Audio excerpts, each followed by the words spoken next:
Bonjour tout le monde et bienvenue sur le podcast Les Nouvelles Voix, le podcast pour t'aider à faire entendre ta voix en créant ton podcast et en le faisant découvrir au monde. Je suis Anastasia De Santis, créatrice de Podcast Stories, mon entreprise d'accompagnement à la création et au développement de podcasts, mais également productrice du podcast De Vraie Vie et coproductrice de Les Coulisses du podcast.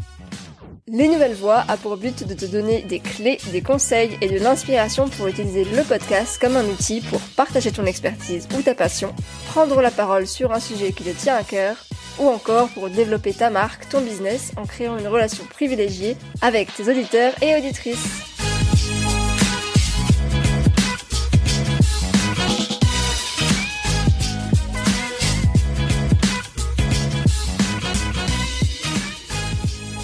Bonjour tout le monde, j'espère que vous allez bien. Est-ce qu'il vous est déjà arrivé de vouloir monter un épisode de votre podcast et de vous rendre compte que la piste était inutilisable ? Soit on ne comprend rien ce que vous dites, ou alors on entend des bruits dans le fond, ou alors il y a des coupures, bref, rien ne va. Sauf qu'à cette étape, c'est un petit peu trop tard pour faire quoi que ce soit. Si ça vous est déjà arrivé, bravo, vous faites partie de la team des podcasteurs confirmés. Mais pour éviter de répéter ce petit problème, j'ai le plaisir de vous présenter cet épisode pour vous donner quelques éléments et ainsi réussir vos futurs enregistrements. Car oui, à l'étape du montage, c'est trop tard, tout se joue au niveau de l'enregistrement. Et pour ça, j'ai invité une experte, Alice de Les Belles Fréquences, qui est une ingénieure du son. Dans cet épisode, nous allons parler de ce qu'est un enregistrement réussi vs un enregistrement raté, des recommandations pour réussir son enregistrement, de conseils pour bien enregistrer en face à face mais également à distance, et des conseils sur le matériel pour bien démarrer. Avant de commencer, comme d'habitude, un petit remerciement, et cette fois-ci, il s'agit d'un commentaire reçu sur Apple Podcast. Ce commentaire, c'est celui de Symbiose, le podcast, qui dit « Merci, épisode très utile, c'est clair et concret. Plus aucune raison de ne pas se lancer. » Alors merci beaucoup, ça me fait extrêmement plaisir, d'autant que tu es déjà lancé puisque tu as déjà ton podcast, donc ça me fait d'autant plus plaisir. Si ces épisodes vous sont utiles également, n'hésitez pas à me le dire, que ce soit sur Apple Podcast ou bien par message privé ou en commentaire, ça me fait tout autant plaisir. Je suis sûre que cet épisode va vous être plus qu'utile, alors je vous souhaite sans plus attendre une très belle écoute.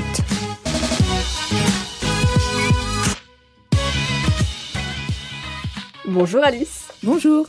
Je suis ravie de t'accueillir sur Les Nouvelles Voix. Merci beaucoup d'avoir accepté mon invitation. Avec plaisir. Avant de rentrer dans le vif du sujet, est-ce que tu pourrais commencer par te présenter ? Alors oui, moi je suis Alice, je suis ingénieure du son et aujourd'hui j'ai lancé mon activité professionnelle en freelance pour pouvoir proposer mes services d'ingénieur du son en tout genre, donc de l'enregistrement, des prestations. Je fais beaucoup de mixage et de montage pour des podcasts, mais aussi pour des créations audiovisuelles, des courts-métrages, etc. Ouais, donc tu connais plutôt bien le sujet du jour, quoi. Oui, je pense.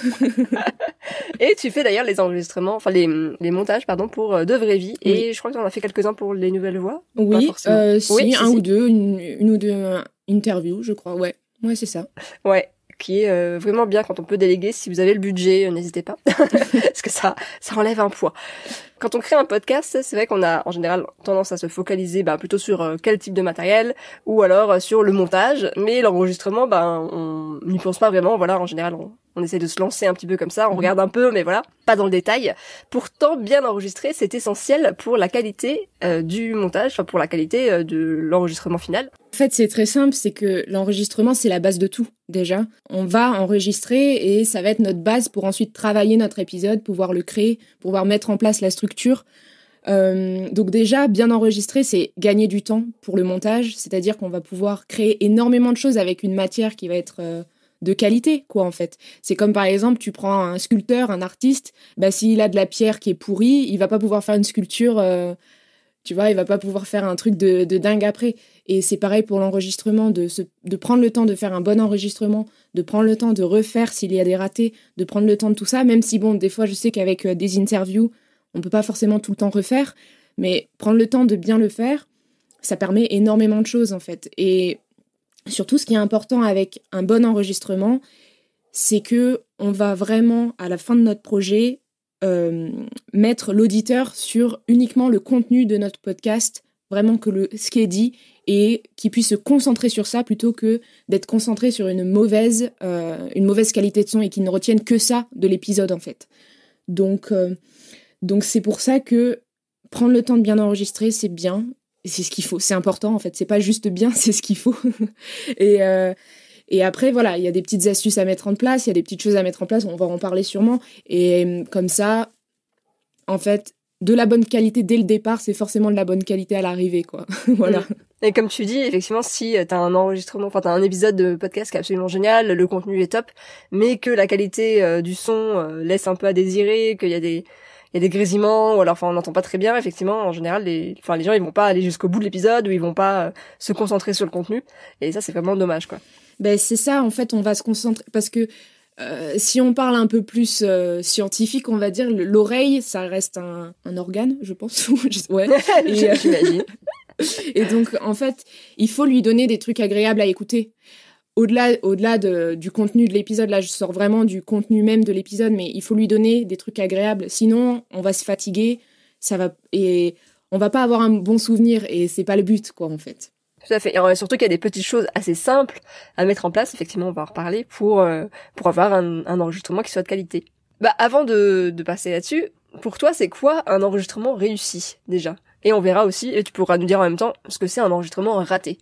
Donc déjà, pour un enregistrement réussi, selon moi, c'est déjà un enregistrement qui est fidèle à la réalité.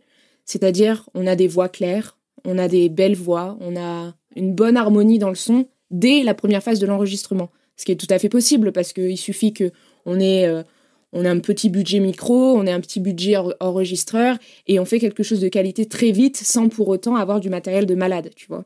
Et donc, c'est quelque chose qui est fidèle à la réalité et quelque chose qui est aussi agréable à l'écouter avec juste l'enregistrement pur.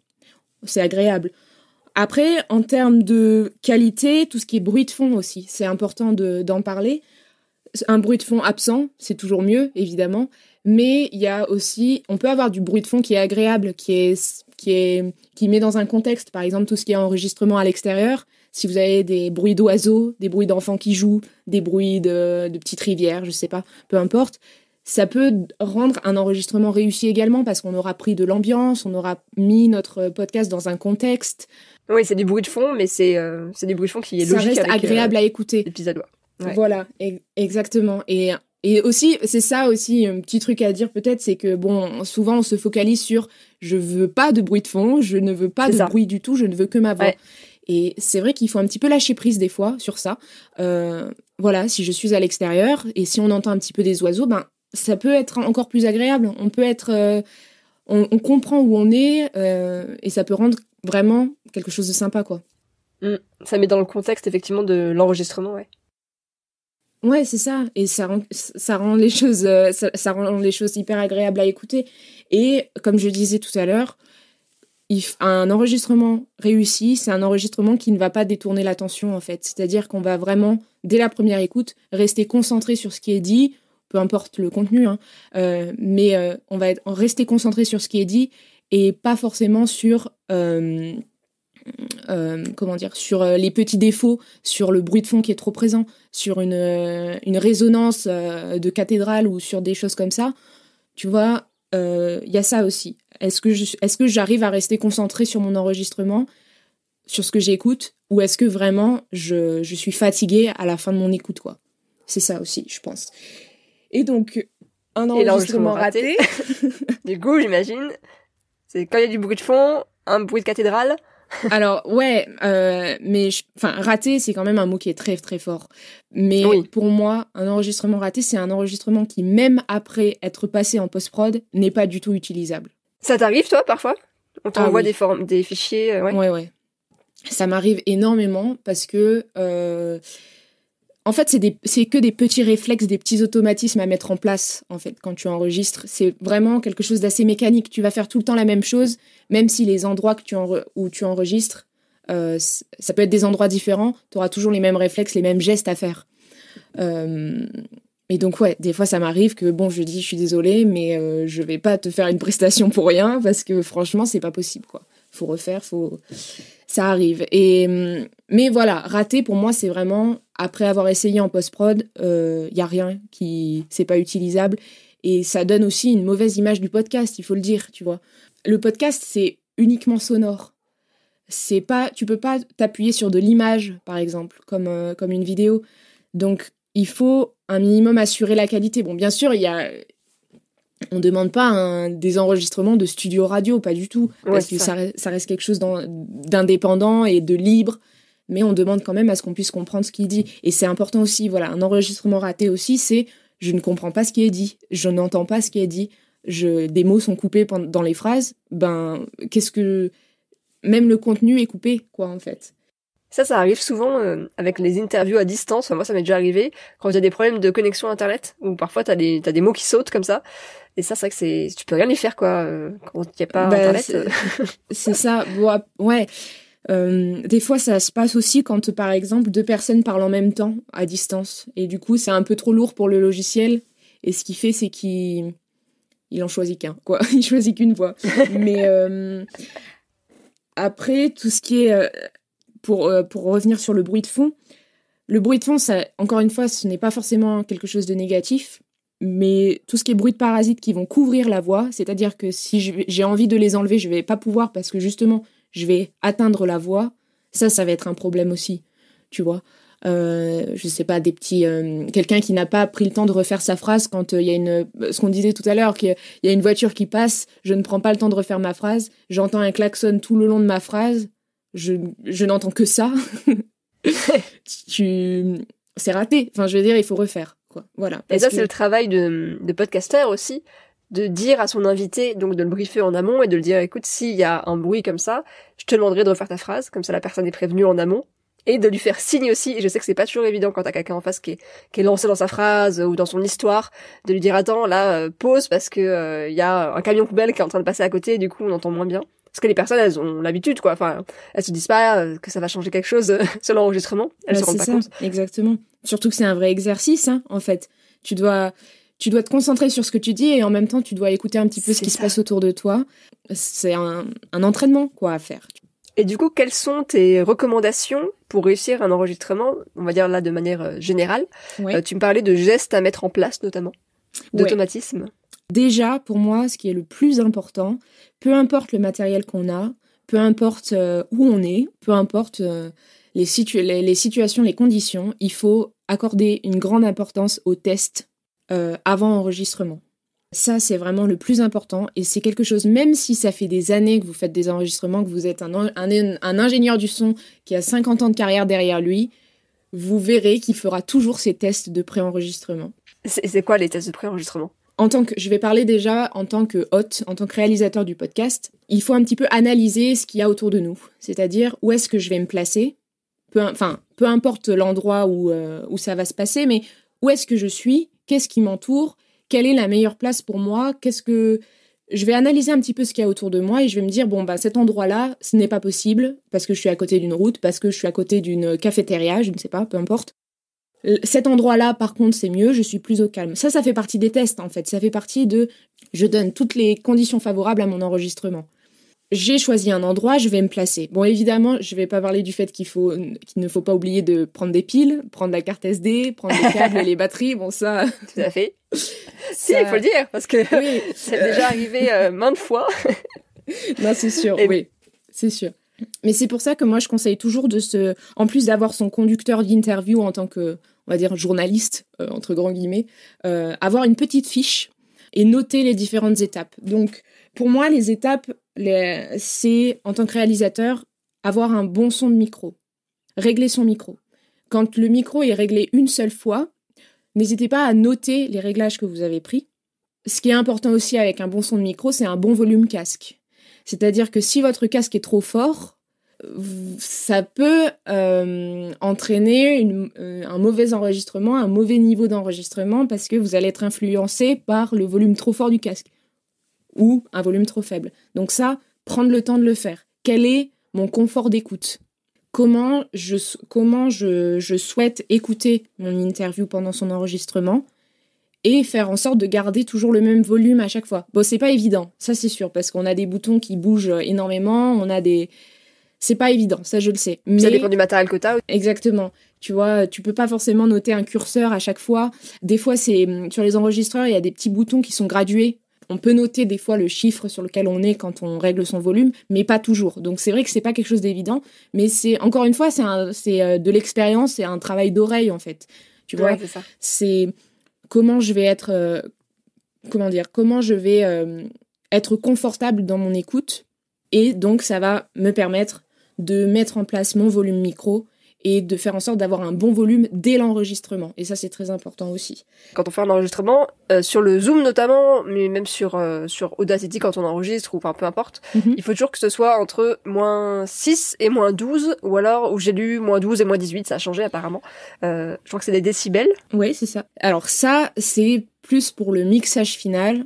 Il faut que nos voix tablent entre -12 et -6. -6, grand maximum. Mais même si à l'enregistrement, c'est pas entre -12 et -6, c'est au montage final, c'est ça? C'est-à-dire que tu peux faire un enregistrement plus faible. L'enregistrement, donc, c'est la base de tout. Si on a un bon niveau de voix, c'est idéal, évidemment. Après, la voix, il faut qu'elle soit, on va dire, autour de -6. Ok, -10, -6. Ça, c'est pour la voix d'enregistrement. Prenez cette base-là. Et ensuite, comme ça va vous permettre, post-prod, montage et mixage, d'avoir une base.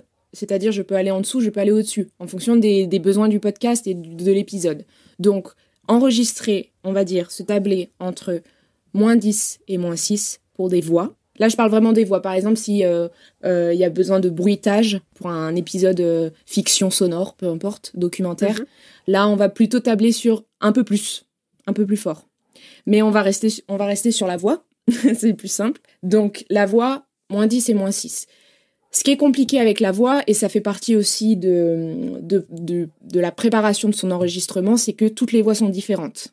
Et quand on rencontre son invité pour la première fois, ou qu'on le rencontre pas d'ailleurs parce qu'on est à distance, on n'a pas eu l'idée de sa voix avant. C'est-à-dire que c'est vrai. On sait pas quelle est sa voix. Et ça va faire partie de notre préparation, c'est-à-dire que en connaissant ma propre voix, parce que j'aurais fait plusieurs enregistrements avant, je me suis déjà entendu parler, mais aussi j'ai déjà entendu mon enregistrement parce que les deux voix sont différentes. Ça, c'est pas un secret. On va pouvoir un petit peu la comparer avec celle de notre invité. Est-ce que sa voix est plus grave, plus aiguë? Est-ce qu'il a une voix qui porte? Ou alors est-ce qu'il a tendance à un petit peu parler dans sa barbe, donc pas très fort? En fait, on va analyser tout ça et ça va nous permettre de se dire, est-ce que je mets un petit peu plus de volume sur mon zoom? Est-ce que j'en mets un petit peu moins? Tu vois, essayez d'anticiper tout ça en ayant une discussion avec l'invité. Par exemple, quand vous préparez l'épisode, quand vous vous rencontrez pour la première fois, forcément, vous allez échanger des phrases. Il faut en profiter pour écouter la voix et se dire quelle est sa voix par rapport à la mienne, en fait. Et ça, c'est plutôt pour les interviews en face à face, alors quand tu rencontres la personne. Ouais, c'est toi qui vas gérer son enregistrement. C'est sûr que c'est différent à distance. Mais ouais, dans le cas de l'interview en direct, analyser un petit peu la voix, comprendre comment elle est, et ça va faire partie aussi des réglages et de réussir son enregistrement. Parce qu'il faut savoir quelque chose, c'est que, par exemple, si ça sature, c'est très difficile en post-prod d'effacer une saturation du... On peut baisser le volume, ça, y a pas de problème. Mais d'enlever ce petit grésillement que la saturation fait sur le son, on l'enlève pas. Il vaut mieux enregistrer plus, on va dire, un niveau sonore plus faible, quitte à augmenter le son après, plutôt que de saturer, où là on peut rien faire.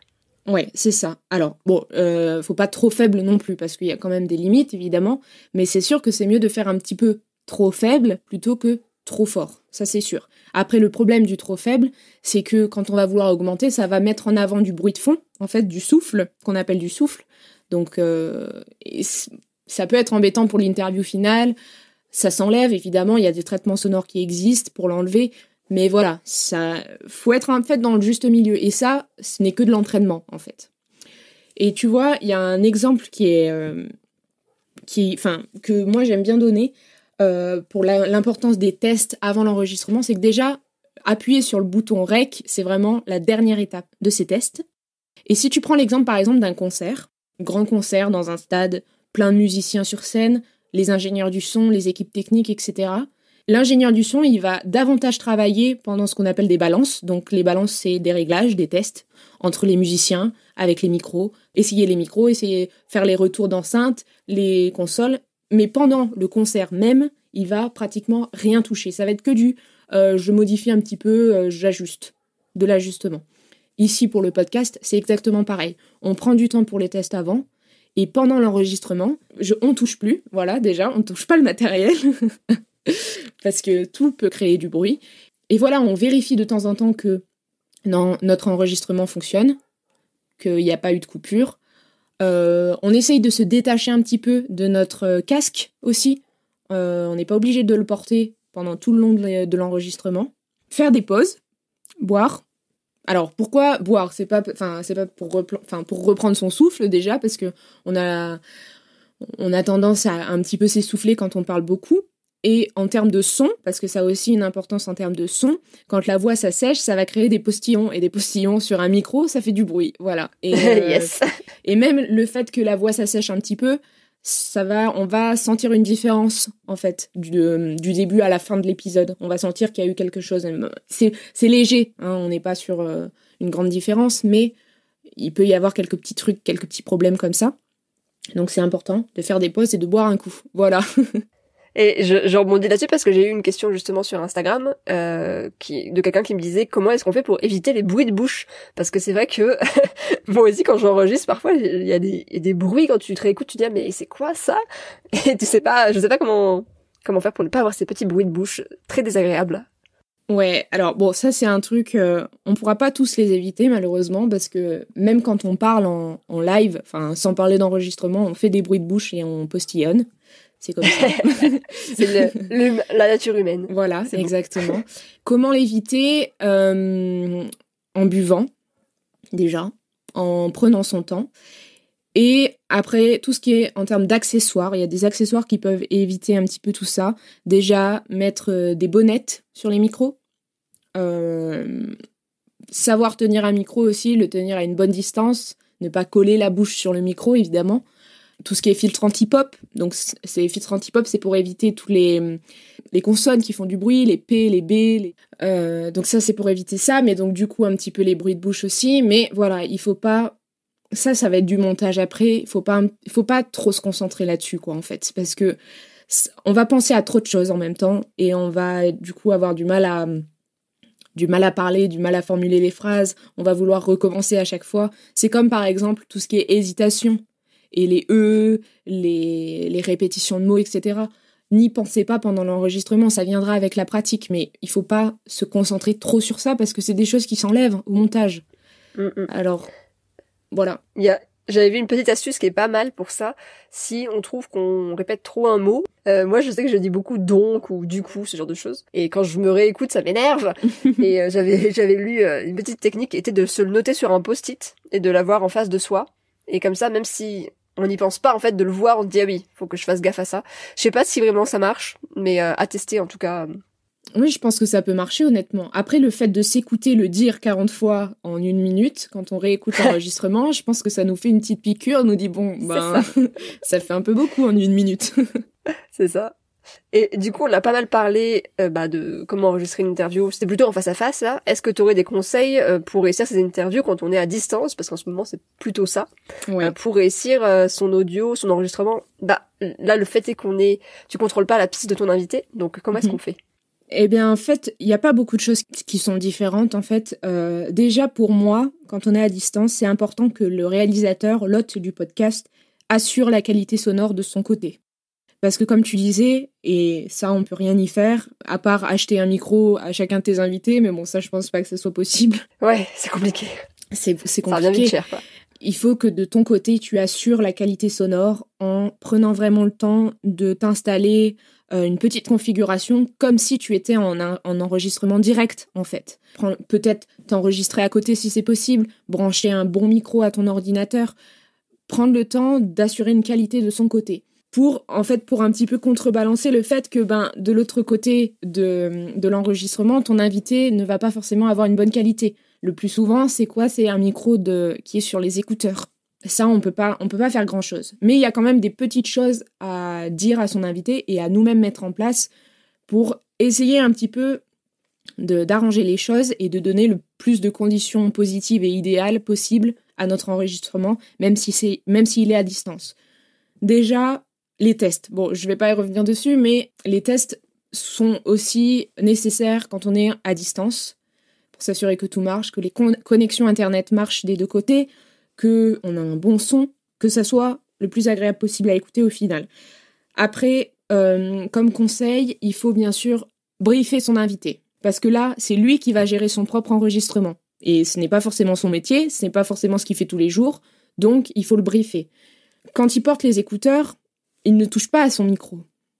Ça, c'est important. Il faut que le micro, il pende. Les écouteurs, ils ont été faits pour ça, pour téléphoner à la base. Donc le micro, il est bien placé par rapport à la bouche. Donc, il n'y a pas de raison d'essayer de le prendre et de le mettre plus près. C'est ça. On voit souvent les gens qui font ça, ouais. Ouais, c'est fait pour ça. Donc, on ne le touche pas. On ne touche pas à son matériel. Quand on enregistre, on ne fait qu'enregistrer. Il n'est pas question de répondre à un mail, de ranger son bureau, Tout va s'entendre. En fait, il faut vraiment dire à son invité qu'on est en enregistrement. Je te demande 1 heure, 2 heures de ton temps. Tu me les accordes. Tu ne fais qu'enregistrer et que parler avec moi. Voilà. Ça, c'est important de le préciser. Et au niveau du matériel que eux ils peuvent utiliser, parce qu'effectivement, moi en général je leur recommande, si vous avez une espèce de kit main libre ou des écouteurs quoi, mais qui sont reliés en général en filaire, parce que j'ai fait un test avec des AirPods et c'était catastrophique l'enregistrement. Mais c'est vrai que parfois ils ont pas, parfois c'est le son de l'ordinateur, là c'est vraiment très compliqué quoi. Moi je conseillerais toujours un micro d'écouteurs, les écouteurs les plus basiques, quoi, vraiment. Ouais. Le Bluetooth, c'est mieux que rien, quoi. Les trucs sans fil, ça marche 1 fois sur 2. Et là, on demande un enregistrement, on demande le micro, on demande pas les écouteurs, en fait. On demande pas la qualité des écouteurs, mais vraiment la qualité du micro. On prend pas de risque, on prend des vieilles paires d'écouteurs et le micro, on fait un test avant. Et en fait, voilà, on essaye de faire comme ça. On évite d'avoir le téléphone à côté, d'enregistrer avec le téléphone, parce que le téléphone, ça va créer des interférences et ces petits bruits, ces petits grésillements, c'est impossible à les enlever parce qu'ils sont très très aléatoires en fait, ce qui fait qu'on peut pas appliquer un traitement, c'est compliqué, donc on va éviter ça aussi, le téléphone. On va éviter de s'enregistrer avec un téléphone si possible. Après, c'est sûr que si vous enregistrez des podcasteurs, par exemple, comme toi quand pour les nouvelles voix, que tu as enregistré des podcasteuses, elles peuvent assurer la qualité parce que elles ont du matériel chez elles. Il faut à distance. Même si c'est à distance et qu'on est souvent chez nous, il faut quand même prendre le temps de réaliser un bon enregistrement. C'est pas une excuse, quoi. Et, et c'est aussi pour ça qu'il faut assurer le lieu où est-ce qu'on est. Dire à son invité, alors essaye de te mettre dans un coin tranquille, où tu ne vas pas être dérangé, où il n'y a pas trop de bruit. Essaye de te mettre dans la pièce la plus meublée de ta maison. Essaye de te mettre à côté de moquettes, de coussins, essaye des petites astuces en fait à lui donner comme ça, une petite liste de choses à faire, à lui écrire avant, pour que lui se sente confortable et que pour vous assuriez la bonne qualité de son côté, malgré le fait qu'il va utiliser le micro de ses écouteurs. Voilà. On va parler peut-être maintenant du matériel d'enregistrement, parce que effectivement, plutôt pour les débutants, quelqu'un qui vient de commencer son podcast ou qui a un projet de podcast et qui a envie d'avoir un matériel de qualité, mais pas forcément de mettre 200, 300 € tout de suite. Est-ce que tu aurais des recommandations par rapport à ça, d'un point de vue enregistreur, micro ? Déjà, en point de vue micro, moi, ce que je conseille, surtout uniquement pour le domaine du podcast, c'est que le podcast, c'est quoi ? C'est de la voix parlée en continu, qui va rester toujours au même niveau à peu près. À part quand on va peut-être rire, on va parler un peu plus fort, enfin voilà. Mais en règle générale, ça va rester au même niveau sonore pendant le long de l'enregistrement. Donc, on n'a pas besoin d'avoir des micros hyper puissants qui vont coûter une blinde. On a besoin d'un bon micro voix. Et ces micros, on les appelle les micros dynamiques. C'est des micros de chant, par exemple, des micros de conférenciers, des micros qui vont enregistrer de la voix de manière complètement naturelle et qui vont ne pas forcément être très puissants, qui vont être assez limités si on veut faire autre chose que du podcast, mais qui vont permettre en fait d'avoir une bonne qualité sonore parce qu'il ne s'agit que de la voix. En fait. Et qui vont refléter, j'imagine, au plus près de la réalité. Exactement, c'est ça. Parce que ce sont des micros qui sont faits pour ça. Et donc, il y en a toutes les gammes, peu importe la marque. Enfin, c'est des micros qui ont la même technologie, donc peu importe la marque. Après, c'est sûr que si vous voulez demander conseil à un professionnel, il va défendre telle ou telle marque, telle ou telle caractéristique, peu importe. Il faut pas essayer de suivre toutes les tendances qu'on voit, de prendre tout de suite le micro radio qu'on voit avec le Shure SM58. Et ben justement, le Shure SM58, c'est un micro voix, c'est un micro chant, tu vois. Et c'est quelque chose qui est très pratique et qui suffit. Et même une gamme en dessous, elle suffirait parce qu'on parle que de voix parlée, tu vois. Donc, micro qu'on va coupler avec une bonnette automatiquement, mais ça c'est souvent vendu avec, ou alors il y a des kits. Et ensuite, en termes d'enregistreurs, les enregistreurs portables numériques qu'on connaît tous, Zoom, Tascam, ça suffit aussi. Est-ce que tu as une référence en particulier Là, je sais que moi j'utilise le Zoom H5, qui est très bien, mais c'est vrai que c'est tout de suite, je crois qu'il a 200 et quelques. Est-ce que on peut commencer avec un Zoom H1N, par exemple? Alors, le problème des premières gammes de Zoom, c'est qu'on ne peut pas brancher un micro dessus. C'est vraiment, les premiers Zoom ont une fonction de dictaphone, on va dire. Ils sont de bonne qualité, mais on ne peut pas enregistrer un micro, on ne peut pas brancher un micro dessus. Mais pour moi, ce que je recommande souvent, la première gamme de prix qui est autour entre 40 et 80 euros, c'est se diriger un petit peu plus vers la marque Tascam, qui est une marque très bien aussi. Il n'y a pas vraiment de comparaison à faire entre Tascam et Zoom parce qu'ils proposent les mêmes types de caractéristiques, le même type de technologie, le même genre de qualité aussi, mais ils ont peut-être des prix un petit peu plus abordables déjà. Mais je pense qu'il faut quand même, si vous avez le budget d'acheter un micro, parce que on peut en parler aussi du fait d'enregistrer avec un enregistreur, mais si vous avez le budget d'enregistrer avec un micro, il est mieux donc de prendre un enregistreur où vous pouvez directement brancher le micro en XLR dessus.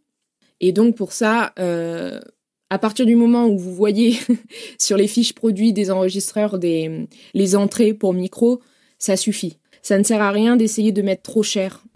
Voilà. Et justement, c'est une des questions que j'ai reçues sur Instagram aussi. Quelqu'un qui me demandait est-ce qu'on peut utiliser simplement le Zoom pour enregistrer. Moi, j'ai envie de dire oui, parce que c'est ce que je suis en train de faire en ce moment. Oui. Qu'est-ce que t'en penses, toi? Alors, oui, moi je suis d'accord aussi. Il y a quelque chose aussi à voir avec le Zoom, c'est que vous avez souvent des micros en haut du Zoom qui sont un petit peu, on peut les changer de place. On peut les bouger un petit peu. Et en fait, ils ne sont pas dans cette position pour rien. Les deux micros ensemble, ils font de la stéréo. C'est juste le problème, c'est que pour de la voix, il n'y a pas d'intérêt de prendre de la stéréo. Je veux juste revenir sur le matériel d'enregistrement, parce que tout à l'heure tu disais qu'on pouvait aussi se détacher du casque, etc. Et on se pose souvent la question, enfin moi en tout cas on me pose souvent la question, quel est l'intérêt d'enregistrer au casque? Pourquoi faut-il enregistrer avec un retour casque? Alors, ce n'est pas une obligation déjà. Et moi, ce que je pense, c'est important de savoir ça aussi. Alors, avoir un retour enregistrement, c'est utile pour savoir quelle est la qualité de mon enregistrement et est-ce qu'il y a un problème, par exemple. Est-ce qu'il y a un petit grésillement de câble, par exemple. Est-ce que le téléphone, qu'on n'entend pas forcément, me fait des petites interférences. C'est vraiment pour entendre tout ce qu'on ne peut pas entendre en live, en enregistrement. Je fais un petit retour casque pour être sûr que mon enregistrement est fluide et que tout va bien. Ça, c'est la première chose. Ensuite, on n'est pas obligé de garder pendant toute la durée de l'enregistrement le casque sur la tête. Moi, ce que je fais souvent, c'est que je libère une oreille, par exemple. Je garde la main, je garde une oreille occupée par le retour de l'enregistrement, juste pour être sûr, en fait, tout simplement. Et je dégage une oreille, en fait. Je la mets en arrière. Ça permet deux choses. Déjà, le côté je garde le casque, ça va permettre d'entendre des choses qu'on ne peut pas entendre en live. Par exemple, un bruit de frigo, il va être beaucoup plus capté par le micro que par notre oreille, parce qu'on est en plein milieu de l'interview, on est occupé à écouter la voix de notre invité, et donc on n'est pas forcément concentré sur ce que le micro peut capter autour de nous. Déjà, première chose. Pour l'oreille dégagée, ça va nous permettre d'écouter notre voix, déjà, et d'écouter son invité. Je pense que c'est un test à faire, de s'enregistrer, juste de faire un test, de s'enregistrer 1 ou 2 minutes avec le casque entièrement sur les oreilles et de refaire cette 2 minutes d'enregistrement et de le faire sans le casque. Et automatiquement, la voix, elle va changer. Et donc, ça va influencer notre voix si on se concentre sur la voix qu'on projette aux autres plutôt que sur la voix que nous, on a en nous, quoi, en fait, tu vois. Est-ce que t'as une marque en particulier à recommander ou peu importe le casque tant qu'il y a un casque quoi? Même si c'est pas obligatoire, j'ai bien noté. Peu importe le casque, c'est important, mais ce qui est important aussi, c'est de ne pas essayer de changer tout le temps de casque. Essayer de s'attribuer un casque à l'enregistrement, d'avoir toujours le même casque. Pourquoi ? Parce qu'on va s'habituer, parce que tous les casques sont différents dans les écoutes, et en fait, on va s'habituer à comment notre casque fonctionne, en fait. C'est comme on va s'habituer à la qualité de notre micro, par exemple. Chaque micro a une petite personnalité, on va dire, un petit truc qui change à chaque fois. Et donc on va s'habituer à ça et on va prendre l'habitude. Et ce qui va faire que nos enregistrements vont être à peu près tous les mêmes, toute la même qualité, le même son d'un enregistrement à un autre. Donc voilà. La marque du casque, peu importe, mais c'est juste garder le même d'un enregistrement à un autre. Super. Bon bah écoute, on a pas mal fait le tour. Où est-ce qu'on te retrouve si on a envie de passer par toi pour justement ce que... Alors tu me disais montage, je te donne aussi des petits conseils plus en détail sur l'enregistrement, mais voilà, si on veut te déléguer le montage parce qu'on n'en peut plus, comment est-ce qu'on fait ? Alors, je suis assez active sur mon Instagram, Les Belles Fréquences. Donc là, vous m'envoyez un petit message et moi je réponds. Je fais souvent donner des conseils et j'ai un site internet aussi, lesbellesfréquences.com, par mail, lesbellesfréquences@gmail.com, et vous pouvez donc me contacter, me déléguer votre travail si vous voulez, on en discute, ou même juste venir me voir si vous avez besoin de conseils. Moi, je réponds toujours avec plaisir. Voilà. Bon bah super. Merci beaucoup Alice. Merci à toi. C'est la fin de cet épisode, donc ce qu'il faut retenir de notre échange. Appuyer sur enregistrer doit être la dernière étape de votre processus d'enregistrement. Avant, il y a plein d'autres choses à faire pour vérifier que tout fonctionne bien. Pas besoin d'investir dans du matériel de professionnel pour avoir un bon rendu sonore. Et l'environnement joue énormément sur la qualité de l'audio, alors attention à où est-ce que vous vous placez.